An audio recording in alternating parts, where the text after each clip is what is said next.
Someone has got to catch Anfield's agenda at the top.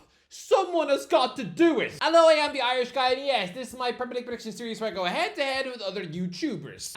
Last time out, we had Mackwell, who copied the blueprint of every promoted side and scraped 40 points. Tony Pulis would be proud. But this time out, let us welcome something which sounds like a TV channel that would catch Lamella's eye. RabonaTV! Okay, hello, my name is Adrian from RabonaTV. Well, from Canada, but also from a YouTube channel called RabonaTV. But yeah, I don't live in the channel. I'm Adrian from Canada, from RabonaTV. Hello. I don't live in the channel. I'm fully aware you don't live in the channel, mate. I don't think that me clicking off your video suddenly means that you're just gonna spend the next 10 hours sitting in the dark, chewing on that plant like a frustrated dinosaur. But yes, I'm actually known for never getting a single prediction wrong in my life, and hopefully I never will, just like Harry Kane when he said, I've never dived, and hopefully I never will. That's me with predicting. Finally!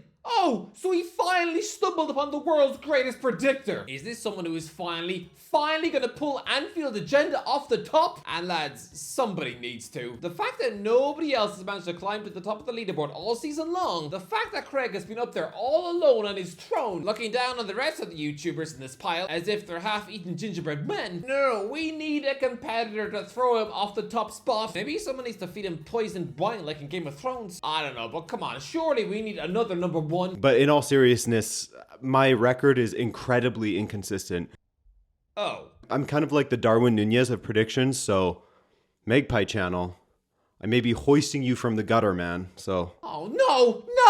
Rabona! You were the chosen one! Now you're saying that you might actually get less than 20 points? I mean, the only way you could manage that is if you start tipping Leicester to win 5-0. Back that Darwin Nunez will score a treble, and that Harry Maguire is going to get eaten by a hippopotamus at half time. But go on then, if you do top the leaderboard, what forfeit are you gonna give me? Okay, so for the forfeit, grab yourself a nice new Irish national team kit and put both Rice and Grealish and the number 20 on the back, or maybe 02, maybe that makes more sense. I'll give you that freedom. I'll let you choose.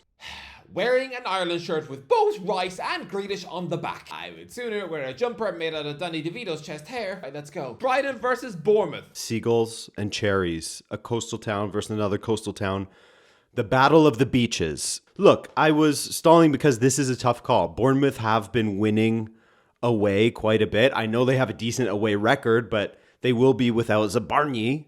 That man had way too much fun saying Zabarnyi. Plus, I think Brighton typically does pretty well against them, so let's go with Brighton winning 2-1. Goals from João Pedro and Minamino. And for Bournemouth... Sorry, what? Play that again, please.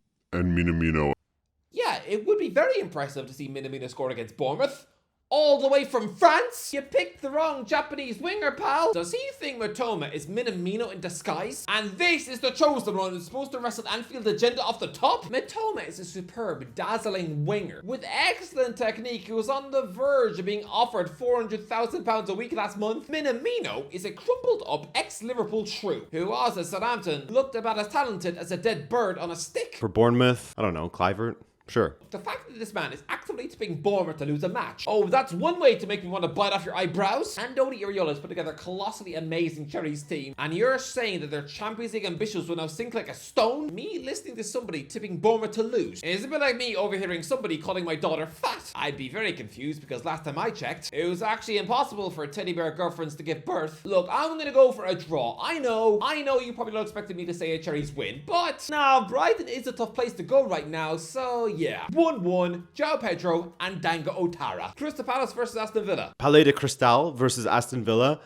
What? Palace are a team that cannot be trusted at the moment as they are a little bit bipolar with their form, flippy-floppy with the form. Aston Villa aren't exactly in great form either, but Asensio and Rashford starting to link up well, so I'm going to go with Rashford scoring his first Aston Villa goal, Rodgers with the other.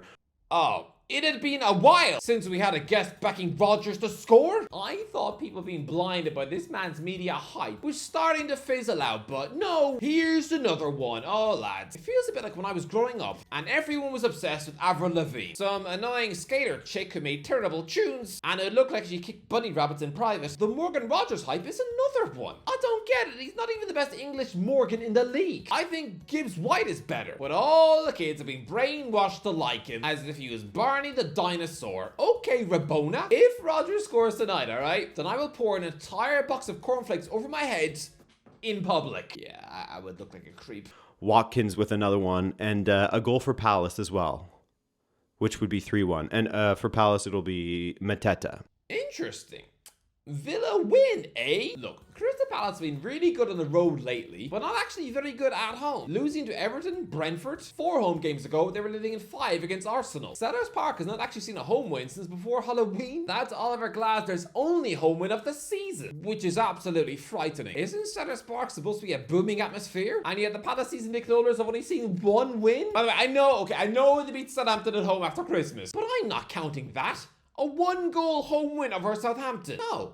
That would be like a teacher giving you extra marks on your homework because you didn't choke on the pen. So honestly, no way do Aston Villa lose here. If they do, then I will get a stranger to write whatever they want on my face. 1-1, Mateta and Watkins. Next, Wolves versus Fulham. Wolves versus Fulham, also known as the Raul Jimenez derby or the Portuguese manager derby. I love Portuguese managers. Well, one in particular. Guess which one? You know what, actually? So Vitor Pereira, the Wolves manager, he has forever burned into my brain from when Benfica and Porto were playing a crunch match, title decider over a decade ago. Kelvin scored for Porto in the final seconds. Jorge Jesus, the Rod Stewart of Portugal, drops to his knees. Vitor Pereira tries to run around and celebrate that Porto have probably won the title, but he's wearing dress shoes and the grass is wet, so he's doing a scared shuffle run. Whoa, I'm sorry, I just completely zoned out for all of that. What was he waffling about? For all I know, he could have just been telling me about his lunch. Me, I just ate a box of mini Rice Krispies. But go on then, what is your actual prediction? Anyway, very important tangent aside, I think he will help Wolves string 2 Premier League wins together and start to scare United in the standings. So I'll go 1-0 with Cunha, I guess is the obvious choice. Hopefully Pereira slips while he celebrates, if he has something to celebrate, that is. Fulham are having a quietly brilliant season, so this feels like a Fulham win. I know Wolves are in good form, but no. This feels like a clinical 2-0 win for the Cottagers. Emile Smith-Rowe and Raul Jimenez. It just feels like a Fulham win, right? Chelsea versus Southampton. Next up, we have Chelsea versus Southampton at the Bridge. One team who is having a horrible time at the moment and simply cannot win games. And then there's Southampton. Just horrible. Historically horrible. No? I haven't kept up to date on that. Tell him, Irish fella, are they still historically horrible or just plain horrible this season?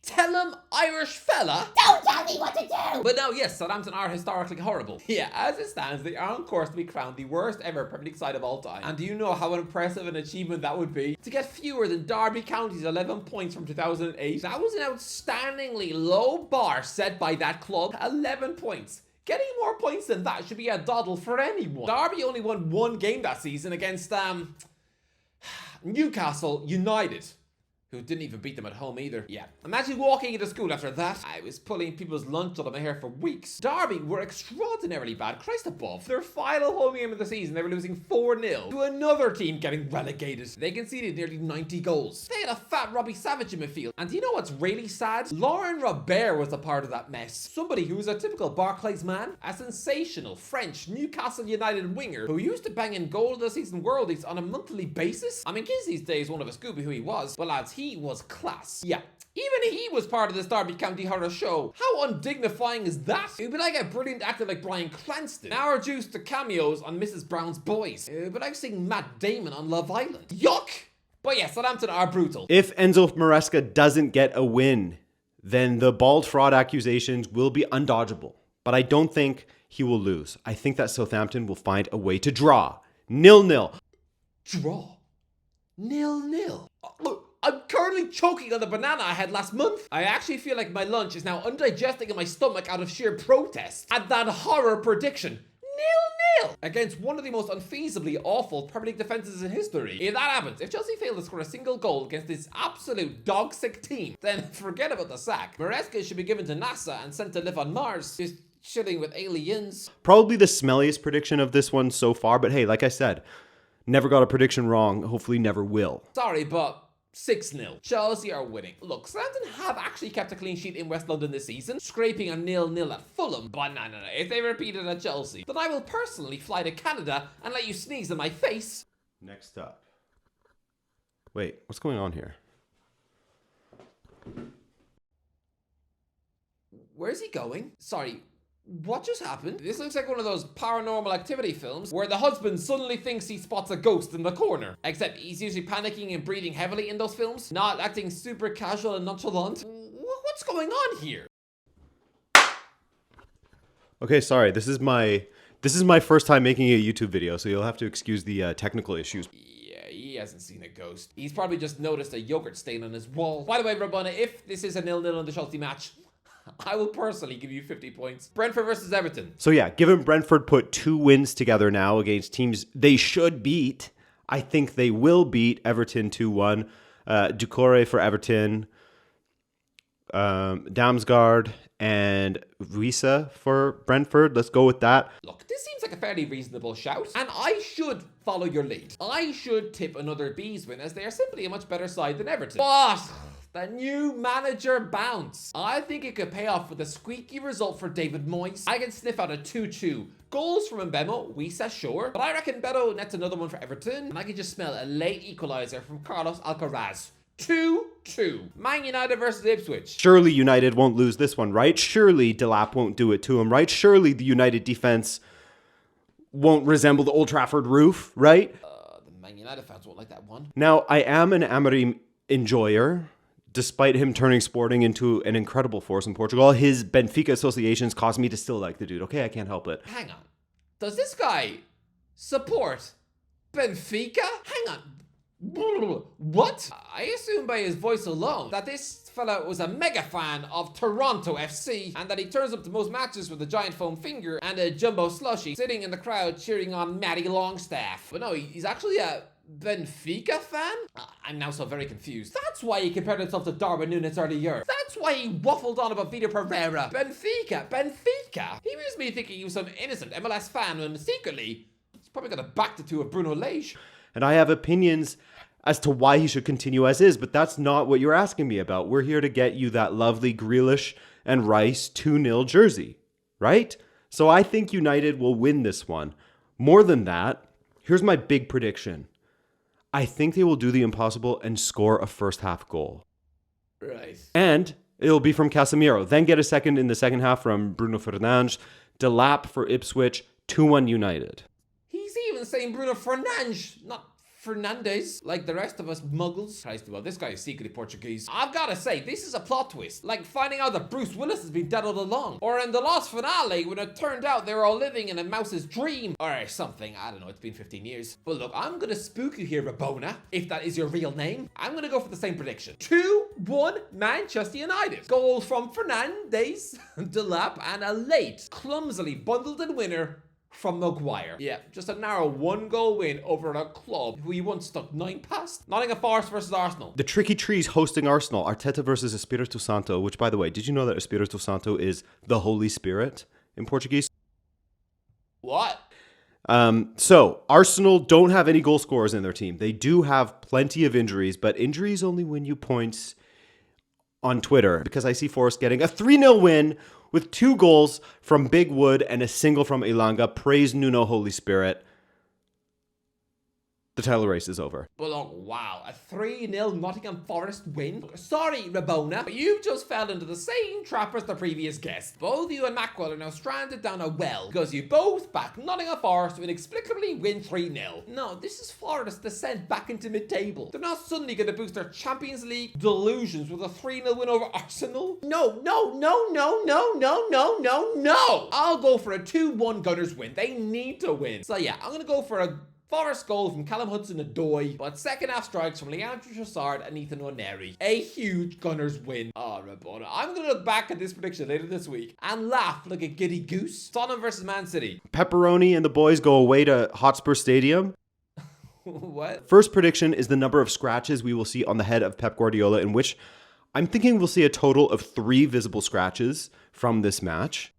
What? Second prediction, the one you care about, is that Spurs will beat City 4-1, so marginally better for City than the last time they played, where I think it was 4-0. City's goal will be from Gundogan. Whoa, a goal for Gundogan? In 2025? Don't you just casually predict the Germans' first league goal of the season. As if you're just predicting that someone will open a box of Weetabix today. No, because the last time Gundogan scored a Premier League goal Riyad Mahrez was on the pitch. And doesn't it feel like he's been gone forever? I feel like I've seen the donkey of Shrek more recently than Mahrez. So, wow, this is a gutsy call. I feel if Gundogan does score, I should give you double points. The 4 for Spurs will be from Tell again, Tell again, Kulusevski, and Heung-min Son. You know what's crazy? I'm also tipping a 3-goal Spurs win. 3-0 Spurs, Maddison, Son, and Kulusevski. Liverpool versus Newcastle. There's another one. Okay, last prediction of this masterclass. No, there's another one. He's forgetting all about West Ham versus Leicester on the Thursday. And he expects to top the leaderboard? It's fitting that it involves Newcastle because Magpie Channel, I'm coming for you, man. You leave Magpie Channel alone. He is happily sitting bottom of this pile like a dumpster-dwelling ogre licking chocolate off an empty fingers packet. Liverpool hasn't lost to Newcastle for almost a decade now, I think. Did he have to remind us of that? 2 weeks before an actual cup final? And I don't think you'll get any joy this time either, Scarf Guy. So Liverpool to win 3-2 because their defense is a bit off lately. 2 from Salah, 1 from Diaz, Isaac and Gordon with the goals for the Pie Mags. Pie Mags? Well, look, he's backing a Liverpool win. That is probably sensible, but I am not a sensible man. I'm thinking 2-2. Salah with 1. Isaac will score a second half brace before a last minute Gakpo equalizer. West Ham versus Leicester. Another guest has forgotten to do the final match. Look, I think West Ham will thump Leicester 4-0. 2 for Jarrett Bowen and 2 for Mo Kudus. Let me ask for Bona for his final game prediction on Twitter. Let's see if he gives me a good prediction, i.e. a West Ham win. No! And so that is the end of the video. That was RabonaTV. Big thank you to coming on. I thought this guy was great. I didn't know much about him. Evidently, I didn't know he was a Benfica fan. And now I look stupider than Courage the Cowardly Dog. But go on then, any final words? Okay, see you in the standings. Bye-bye, and hey, thank you for having me. What an honor. I appreciate the invite. That's very, very kind of you guys. You guy. All right, thank you, Irish guy. An honor to come on this channel? Why is he acting like he's just been asked around for dinner by the Queen? But look, thank you to coming on. Let's see, Rabona, are you the one to finally conquer AA at the top? Are you? Anyway, that's the video. What do you think? Let me know who to get on next. Let me know in the comments. If you do, don't forget to like, share, and subscribe as always. I'll talk to you in a while.